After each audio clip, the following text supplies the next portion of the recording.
そら、また先生一流の愚痴の紋切り方が始まった。安月給取りの蓄音機じゃあるまいし、もうそろそろ老眼を取り替えちゃどうです？今の人間はみんな西洋崇拝で一人残らず唯物科学の中毒にかかっているのですから、先生の愚痴を注射したくらいではなかなか治りませんよ。まあまあ、そんなにやきもきなさらずに、今から20年ほど待っていらっしゃい。20年経つうちには、もしかするとこの日本に一人の素晴らしい精神病患者が現れるかもしれないのです。そうすると、その患者は自分の発病の原因と、その精神異常が回復してきた経緯と、自分自身に詳細に記録、発表して、全世界の学者を共闘させると同時に、今日まで人類が総がかりで作り上げてきた宗教、道徳、芸術、法律、科学、などいうものはもちろんのこと、自然主義、虚無主義、無政府主義、その他のあらゆる唯物的な文化思想を粉みじんに踏みつぶして、その代わりに人間の魂をどん底まで赤裸々に解放した痛快この上なしの精神文化をこの地上に叩き出すべく、その気違いが騒ぎ始めるのです。その気違い先生の騒ぎがまんまと守備よく成功した暁には、先生のお望み通りに精神科学がこの地上における最高の学問となってくるのです。同時にこの大学見たように精神病科をママ子扱いにする学校は全然無価値なものになってしまうのです。ですから、それを楽しみにして、せいぜい長生きをして待っていらっしゃい。学者に定年はありませんからね。といったようなことだったと記憶しておりますが、これにはさすがの斉藤先生も呆れておられましたようで、一緒に聞いておりました私も少なからず驚かされたことでした。第一、こんな預言者めいたことを正木先生が果たして本気で言っておられるのか、どうかすら判然いたしませんでしたので、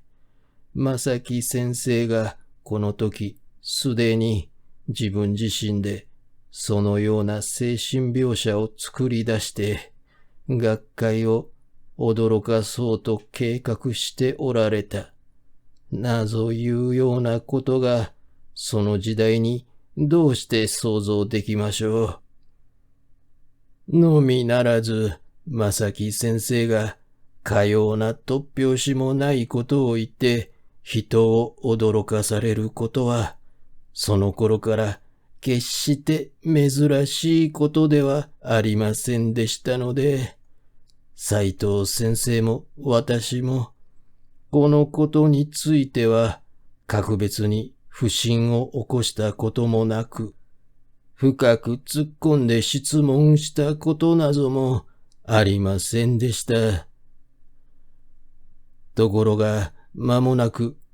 かような斉藤先生のご不満が、正木先生の天才的頭脳と相まって、当時の大学部内に異常な波乱を巻き起こす機会が参りました。それはちょうど私どもが当大学を卒業いたします時で、正木先生が卒業論文として胎児の夢と題する怪研究を発表されたのに端を発したのでございました。胎児が夢を見るのですか？と私は突然に頓狂な声を出した。それほどに胎児の夢という言葉が異様な響きを私の耳に与えたのであった。が、しかし若林博士はやはりちっとも驚かなかった。私が驚くのがいかにも当然というふうにうなずいた。手にした書類を一枚一枚念入りに繰り広げては青白い目で覗き込みながら、さようで、その胎児の夢と申します論文の内容も、おっつけお目に触れることと存じますが、単にその表題を見ましただけでも、尋常一様の論文でないことがわかります。普通人が見る普通の夢でさえも、今日までその正体がわかっておりませぬのに、まして今から20年も昔に遡ったあなたがお生まれになるかならない頃に学術研究の論文としてかような表題が選ばれたのですからね。のみならず、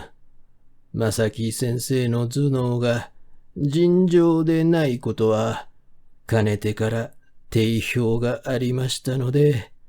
この論文の表題はたちまち学内一般の評判になりまして、どんな内容だろうと目を見張らぬものはないくらいでございました。ところが、さてこの論文が当時の規定に従って学内全教授の審査を受ける段取りになりますと、その文体からして全然従来の型を破ったもので、教授の諸先生を唖然たらしむるものがありました。と申しますのは、元来、正木先生は語学の天文にも十二分に恵まれておられましたので、英、読、仏の三カ国語で書かれたものは、専門外の難解な文学書類でも平気で読破していかれるというのが学生仲間の評判になっていたほどです。ですから、卒業論文なども無論、その頃まで学術用語と称せられていたドイツ語で書かれていることと期待されておりましたのに、暗に相違して、その頃まではまだ普及されていなかった原文一致体の、しかも俗語や方言混じりで書いてあるのでした。その上に、その主張してある趣旨というものがまた、極端に常軌を逸しておりまして、その表題と同様に人を愚弄しているかのごとく見えましたので、さすがに当時の新知識を網羅した新大学の諸教授もことごとく面食らわされてしまいました。その中でも、やかましやをもってなる某教授のごときは、憤怒のあまりに、こんな不真面目な論文を我々に読ませる学長からして間違っている。正木のやつは自分の頭に慢心しておるから、こんなものを平気で提出するのだ。当大学第1回の卒業論文選考の申請を汚す者は、この正木という青二歳に他ならない。こんな学生は将来の見せしめのために奉公してやるがいい。と息巻いているという風評が学生仲間に伝わったぐらいでありました。無論これは事実であったろうと思いますが、かような事情で卒業論文選考の教授会議に対しては、学内一般の緊張した耳目が集中していたのでありますが、さて、いよいよ当日となりますと、果たして各教授ともほぼ同意見で、方向はともかくもとして、この論文を卒業論文としてパスさせることだけは即決否決という形勢になりました。すると、その時に当時の最年少者として席末に控えておられました斉藤先生が突然に立ち上がられまして、今でも評判に残っておりますほどの有名な反対意見を吐かれました。しばらく待っていただきたい。席末から甚だ先月と思うけれども、学術のためにはやむを得ないと思うから、あえて発言するのであるが、私は諸君と全然正反対の意見をこの論文に対して持っているものである。その理由を次に述べる。第一に、この論文を非難する諸君は、文章が体をなしておらぬ、規定に合っていない、と主張されているようであるが、これはほとんど議論にならない議論で、特に弁護の必要はないと思う。ただ、学術論文というものは、どうぞ卒業させてくださいとか、博士にしてくださいとか言って、お役所に差し出す願書などとは全然性質の違ったものである。規定された書式とか文体とかいうものはどこにもない。という一言を添えておけば十分であると思う。次には、この論文の内容であるが、これもまた、諸君が攻撃されるような不真面目なものでは絶対にないのである。この論文の価値が認められないのは、現代の医学者があまりに唯物的な肉体の研究のみにとらわれて、人間の精神というものを科学的に観察する学術、すなわち精神科学に対する知識が欠けているからである。この論文に発表されているような根本的な精神、もしくは生命、もしくは遺伝の研究方法を発見すべく、全世界の精神科学者がいかに少慮し、苦心しているかという事実を諸君がご存じない。そのために、この論文の真価値が理解されないものであることを、私は専門の名誉にかけて主張するものである。すなわち、この論文は、人間が母の体内にいる10ヶ月の間に、一つの想像を超絶した夢を見ている。それは、胎児自身が主役となって演出するところの万有進化の実況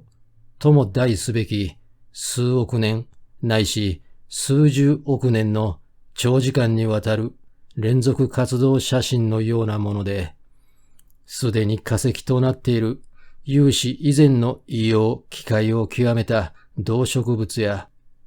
またはそんな動植物を残死滅亡させた天変地異の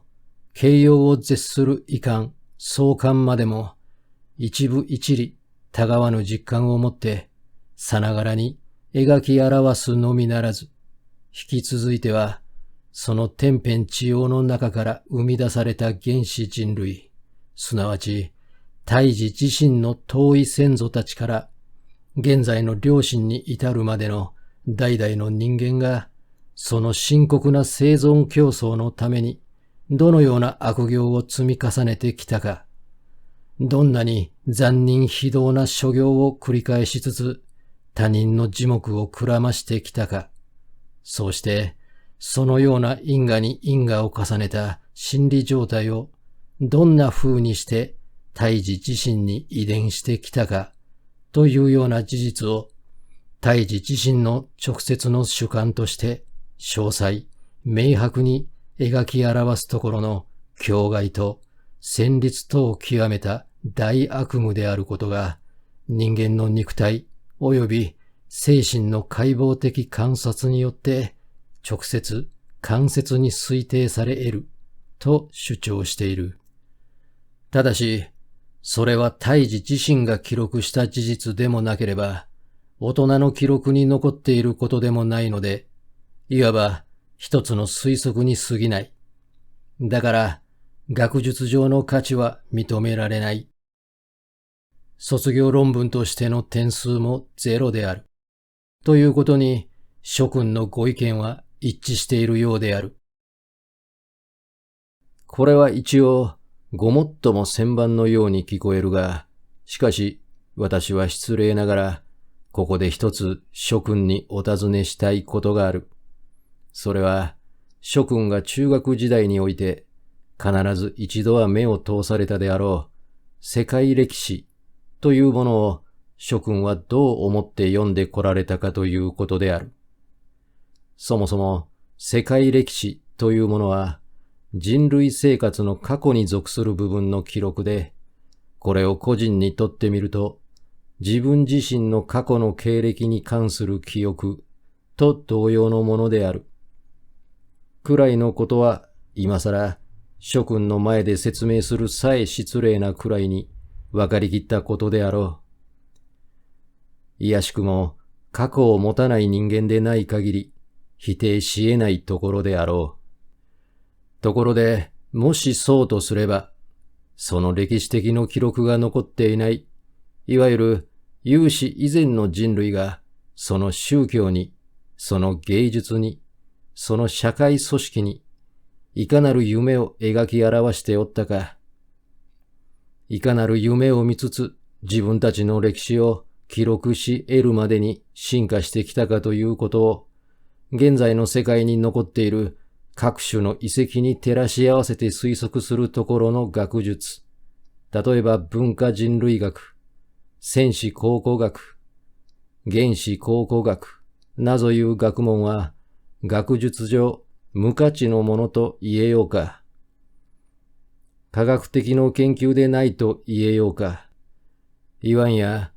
人類出現以前の地球の生活として記録されている地質の変遷や古生物の生粋攻防は誰が見てきて誰が記録しておいたものであろうか。現在の地球表面上に残る各種の遺跡によってそんな事実を推定してゆく地質学者や古生物学者は皆想像のみをこととするおとぎ話の作者と言えようか。科学者でないと言えようか。すなわち、この論文、胎児の夢の一編は、我々の頭脳の記録に残っていない。身ごもり時代の我々の夢の内容を、我々成人の肉体及び精神の至るところに残存し、充満している無量無数の遺跡によって推定するという、最も斬新な学術の芽生えでなければならぬ。最先鋭、徹底した空前の新研究でなければならぬ。のみならず、この論文中に含まれている人間の精神の組み立てに関する解剖的な説明のごときは、実に破天荒な試みで、全世界の精神科学者が絶対不可能ごとと認めながらも、明け暮れ、仰望し、渇望してやまなかった精神解剖学、精神生理学、精神病理学、精神遺伝学、などというものを包含していることが明らかに認められるので、本編の主題たる胎児の夢の研究がもう一歩進展して、この方面にまで分化してきたならば、おそらく将来の人類文化に大革命が与えられはしまいかと思われるくらいである。少なくとも従来の精神科学が問題にしてきた幽霊現象とかメスメリズム、透視術、読心術などとは全く違った純科学的な研究態度をもって精神科学の進むべき態道を切り開いているものであることを私は特に今一度私の専門の立場から強く裏書きしておくものである。私は確信する。この胎児の夢の一編は元来一学生の卒業論文として提出されているのであるが、実は現在ありふれているいわゆる博士論文などとは到底比較にならないほどの高級かつ深遠な科学的価値を有する発表である。無論、今期当大学第1回の卒業論文中の第1位にをして、当学部の誇りとすべきもので、これを無価値だなどと批評する学者は、新しい学術がいかにして生まれてきたか、偉大な真理がその発表の当初において、いかに空想の産物しせられてきたかという歴史上の事実を知らない人々でなければならぬ。うんぬんといったような趣旨であったと、後に斉藤先生が私に話しておられました。ところで、斉藤先生のかような主張が、他の諸教授たちの反感を買ったのは無論のことでありました。斉藤先生は、たちまちのうちに、万座の諸教授の論難攻撃の焦点に立たれたのでありますが、しかし先生は一歩も退かずに、外泊深遠なる議論をもって、いちいち相手の攻撃を逆襲、粉砕していかれましたので、午後の3時から始まった会議が日が暮れても片付きませぬ。何を言うにも、信仰医学部の最高の使命と名誉とを中心とする必死の論争なのですから、真に血湧き肉踊るものがありましたでしょう。やむを得ず、他の論文の選考を全部翌日に回して、ランプをつけて議論を続行しました結果、やっと午後9時に至って、一同が完全に沈黙させられてしまいました。その時に、後に名総長と謳われました森山学部長が採決をしまして、この胎児の夢の一編を一個の学術研究論文と認める旨を宣言しまして、やっとこの日の会議を終わることになりました。そうして、その翌日と、その翌々日と、3日がかりで全部16通の論文を選考いたしました結果、正木先生の胎児の夢が斉藤先生のご主張通りに卒業論文中の第1位に押されることになったのであります。が、こうして評判に評判を重ねた医学部の卒業式の当日になりますと、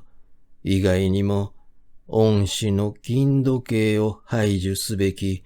当の本人の正木医学士がいつの間にか行方不明になっていることが発見されまして、またも人々を驚かしました。ほう、卒業式の当日に行方不明。どうしてでしょう。私が思わずこう口走ると、同時に若林博士はなぜかしらふっと口をつぐんだ。あたかも何かしら重大なことを言い出す前のように私の顔を凝視していたが、やがてまた今までよりも一層つつまやしやかに口を開いた。正木先生が何故にかかる光栄ある機会を前にして行方不明になられたかという本当の原因においては、今日まで何人も考え及んだものがあるまいと思います。無論、私にもその真相は分かっていないのでございますが、しかし、その正木先生の行方不明事件と、今申し上げました胎児の夢の論文との間に、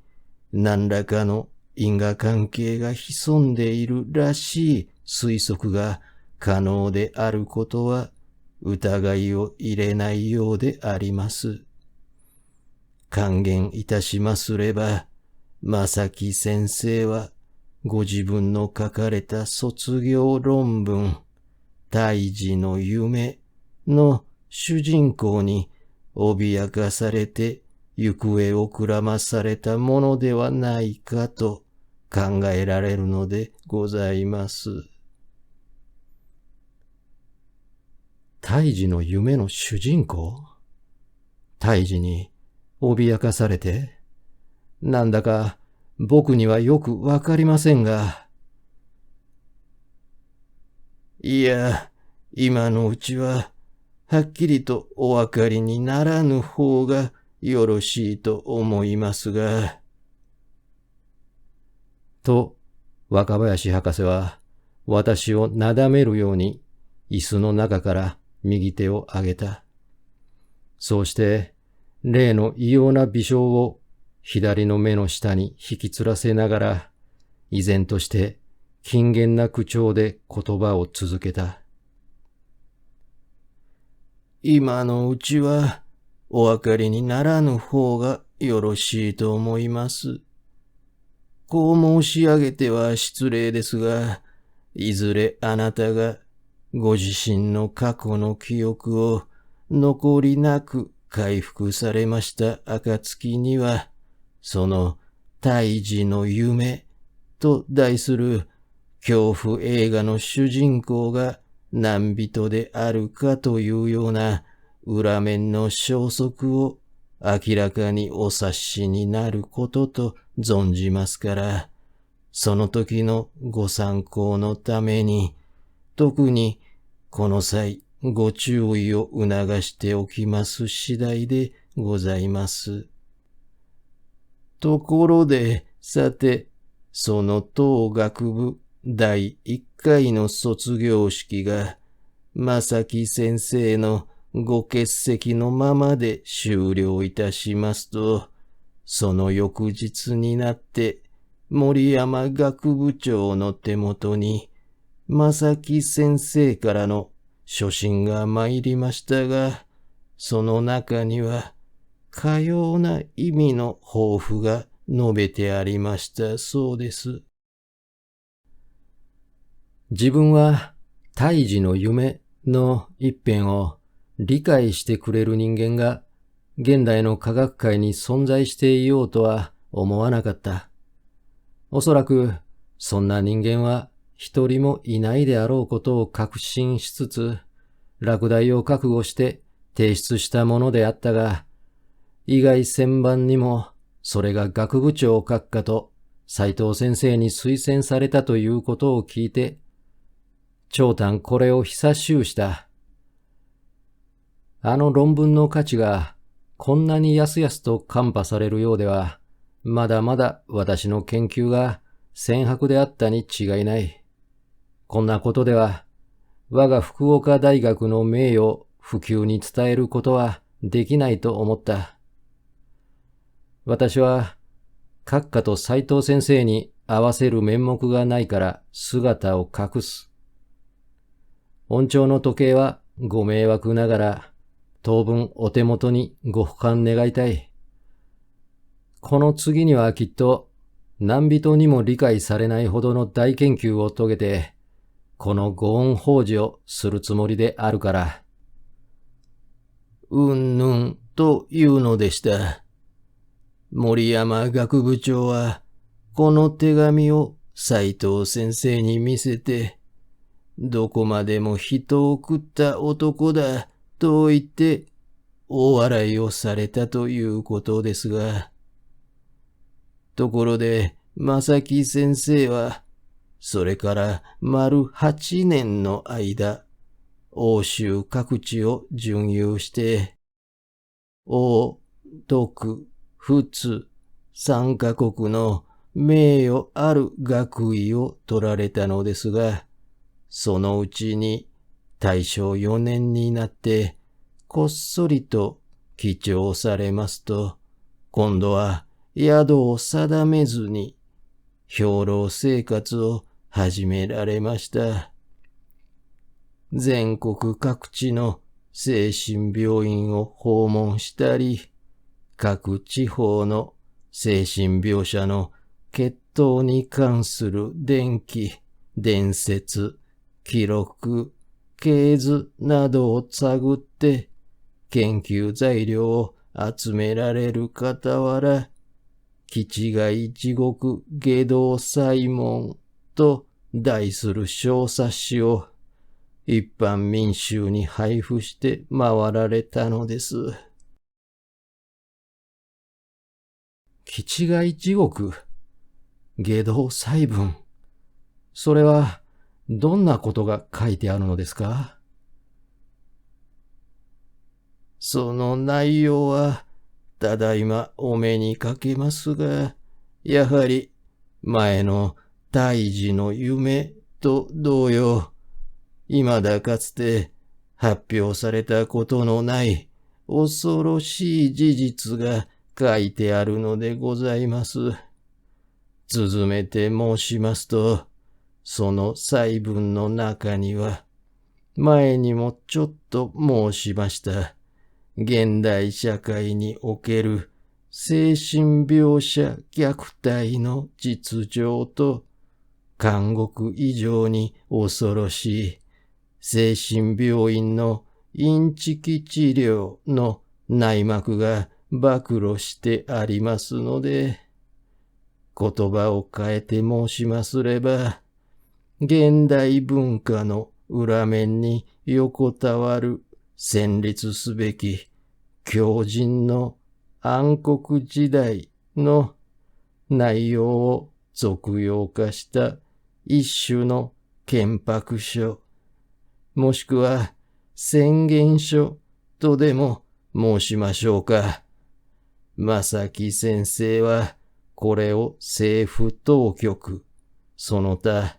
各官画や学校へあまねく配布されたばかりでなく、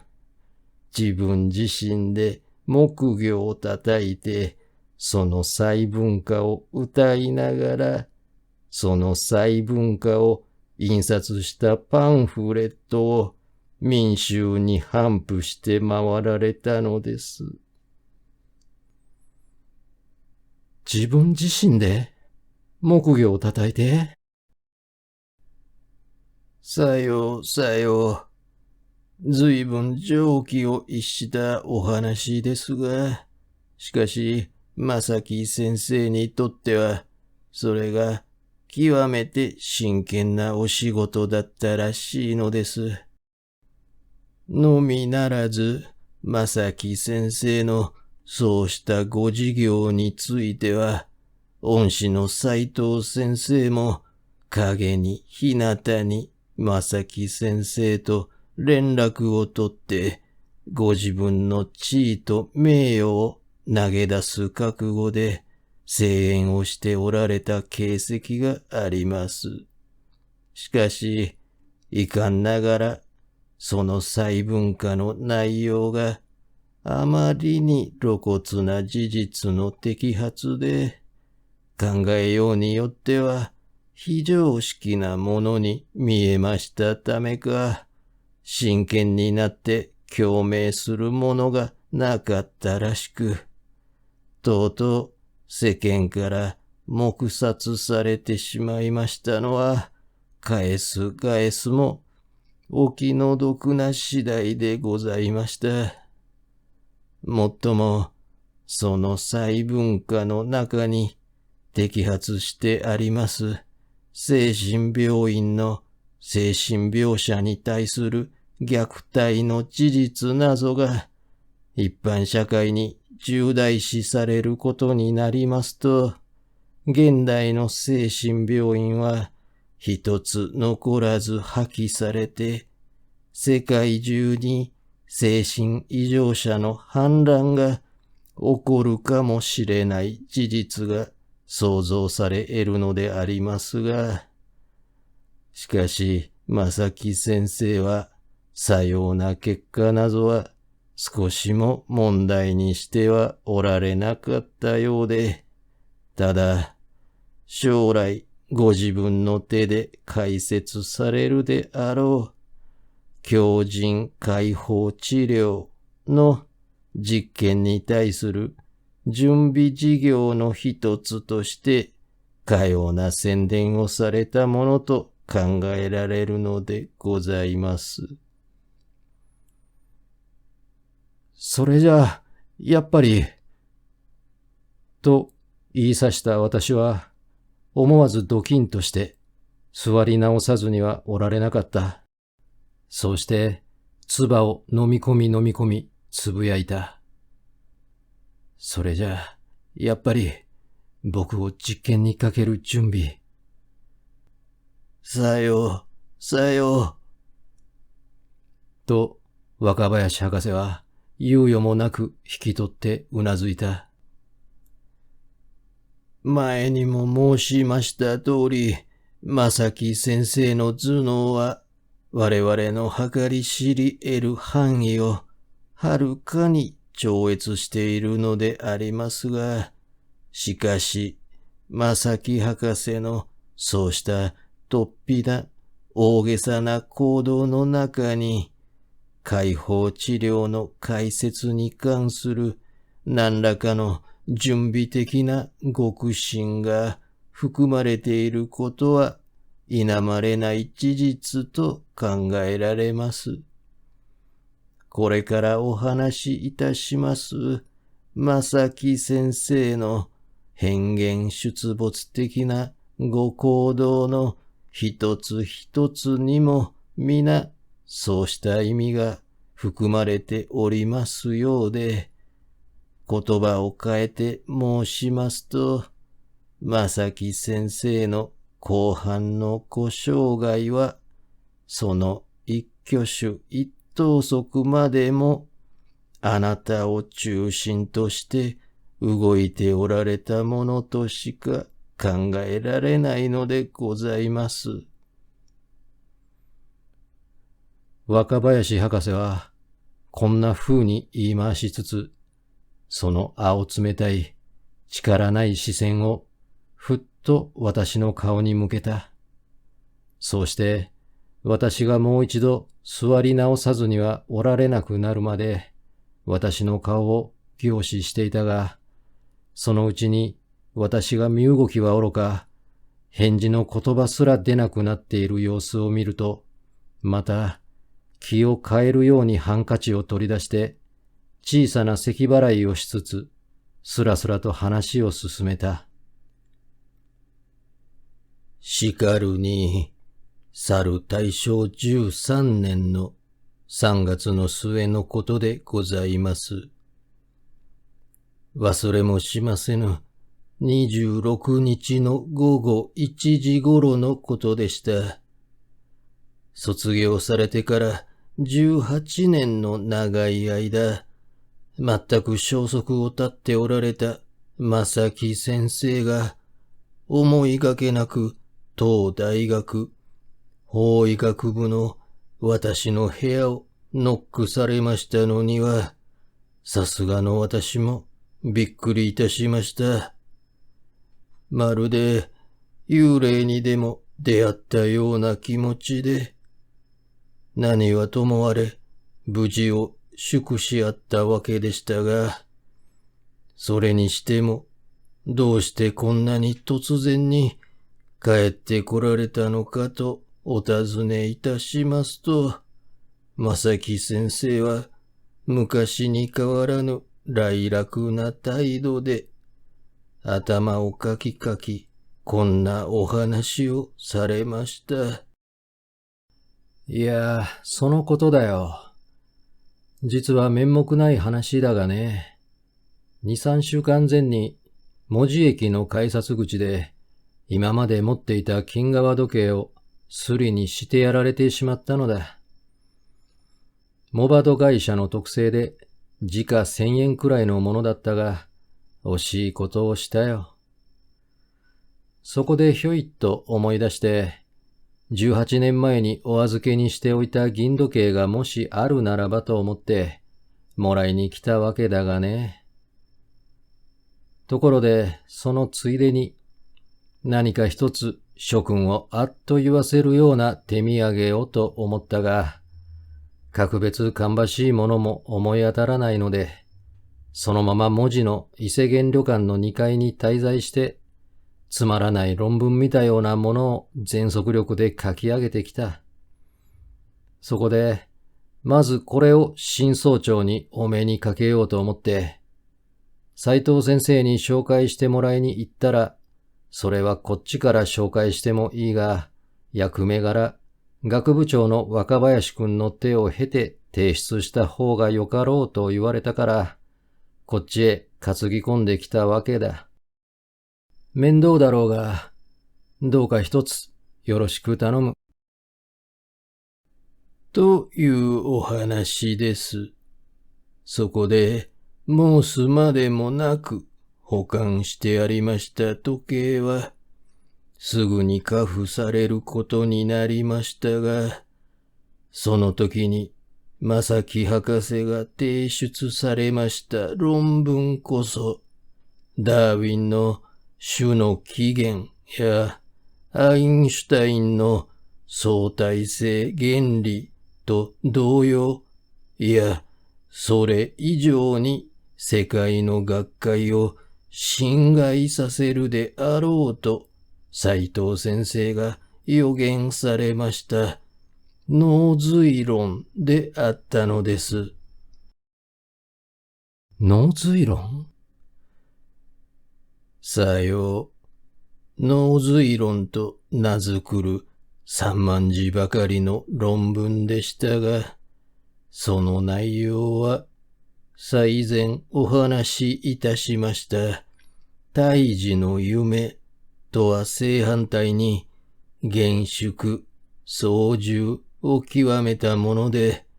意味の取り違えを防ぐためにドイツ語とラテン語の2種類で書かれておりますが、これを文献も何もない宿屋の2階で、近々2、3週間の間に書き上げられた正木先生の頭脳と勢力からして、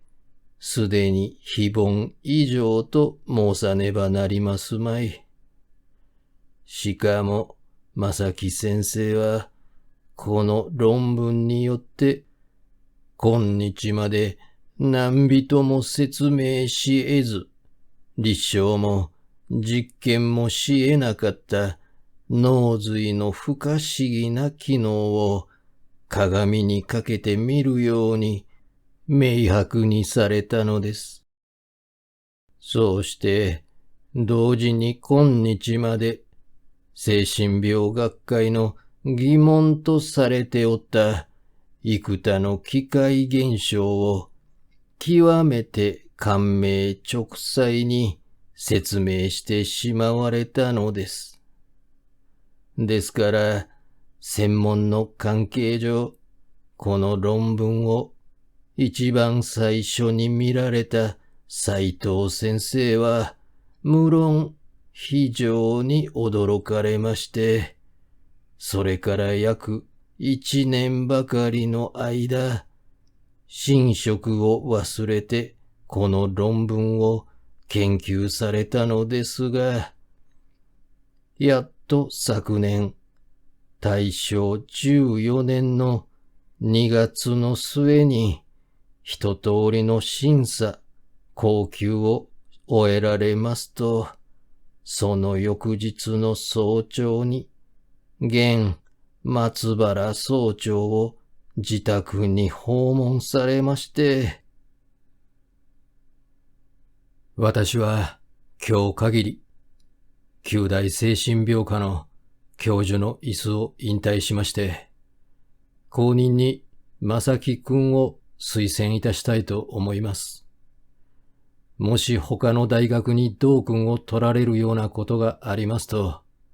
この大学の恥辱になると思いますから。と、安類を浮かめて懇願されました。しかし、正木先生は、それっきり宿所も告げずに、またも行方をくらましてしまわれた折柄ですし、ことに、斉藤先生のご人格に、今更に深く敬服しました現、松原総長は、咳き込んでおられる斉藤先生を押しなだめて、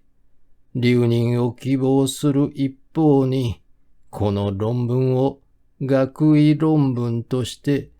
正木先生に学位を授くることに内定した、ということが、やはり学会の美談として伝えられております。もっとも、このことは、誰かの口から漏れたと見えまして、新聞に掲載されたそうですが、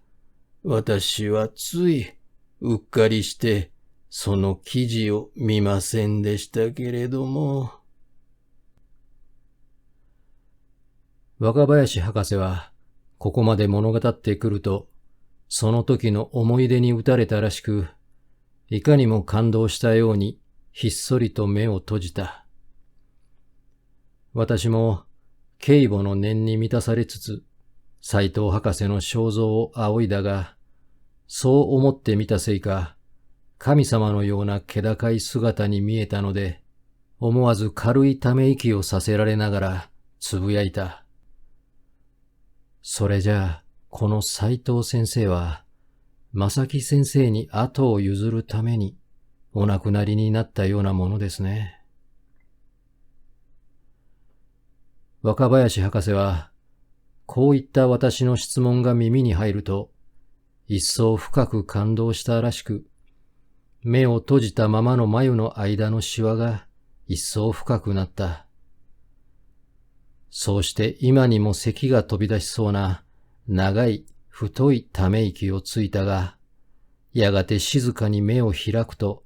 その青白い視線を私の視線と意味ありげに合わせつつ、少しばかり語気を強めた。その通りです。斉藤先生は、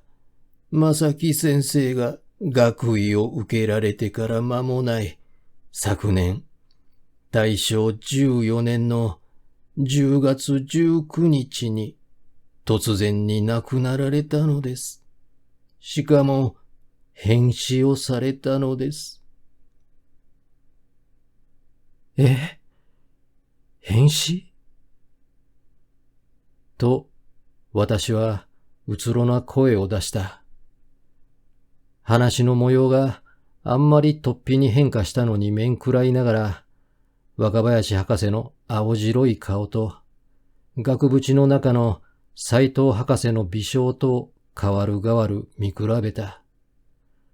そんなにまで人格の高い立派な人が、なんで変死なんかしたんだろうと疑いながら。しかし若林博士は、そうした私の疑いを押し付けるかのように、静かに私の顔を見据えた。またも少しばかり語気を強めた。そうです。斉藤先生は変死をされたのです。斉藤先生は昨大正14年の10月18日、すなわち変死される前の日の午後5時頃に、いつもの通り仕事を片付けて、医局の連中に2、3の用務を頼んで、この部屋を出られたのですが、それっきり箱崎網屋野町の自宅には帰られませんでした。そうしてそのあくる朝早く、箱崎水族館裏手の海岸に溺死体となって浮き上がっておられたのです。発見者は水族館の掃除女でしたが、急報によって警察当局や私どもが駆けつけまして調査いたしました結果、多量に飲酒しておられたことが判明いたしましたので、多分自宅へお帰りになる途中で誰か極めて懇意な人に出会って、久方ぶりに脱線された結果、帰り道を間違えて、あそこの石垣の上から落ちられたものであろう、ということになっております。もっとも、あの辺は、行ってご覧になればわかりますが、町外れ特有の一面のゴミ捨て場と草原と畑続きの大学裏で、よほどの泥酔者でなければ迷い込む気遣いのないところです。ですから、無論他殺の疑いも十分にかけて、所持品等も遺憾なく調査してみましたが、紛失したものは一つもありませんでした。また、遺族の方々や友人たちのお話を総合してみますと、斉藤先生が外で杯を手にされるのは、学内でも極めて懇意な、気心の分かった連中から誘われた場合に限っているので、そうした相手の顔は一人残らず判明しているくらいである。それ以外に、たった一人でお酒を飲まれるのは、自宅の晩酌以外に絶対にないと言ってもいい。のみならず、そんな風に外で深酔いをされた場合には、いつでも誰かお相手の中の一人が自宅まで送りつけてくるのが慣例のようになっているので、今度ばかりは全く不思議な例外としか考えられないといったようなお話もありましたので、その意味でもいろいろな場合を想像して十分に研究を遂げてみましたが、何しろ先生が海に落ちておられた付近は千代町方向から長く続いた防波堤になっておりますので、どこからどんな風に歩いてこられて、どこで踏み外して海へ落ちられたものか、足跡一つ発見できませぬ。同伴者のあるなしはもちろんのこと、仮に他殺としましても、犯人の手がかりが全然つかめないのです。一方に、ただいまお話しいたしましたような斉藤先生のご人格から考えましても、他人の恨みを受けられるようなことは、まずないとしか考えられませぬので、結局、やはり過失であろうということになってしまいました。斉藤先生は、めったに酒を用いられぬ代わりに、酔うと前後を忘れられるのが唯一の欠点であったのですが、実に惜しい人を死なしたものです。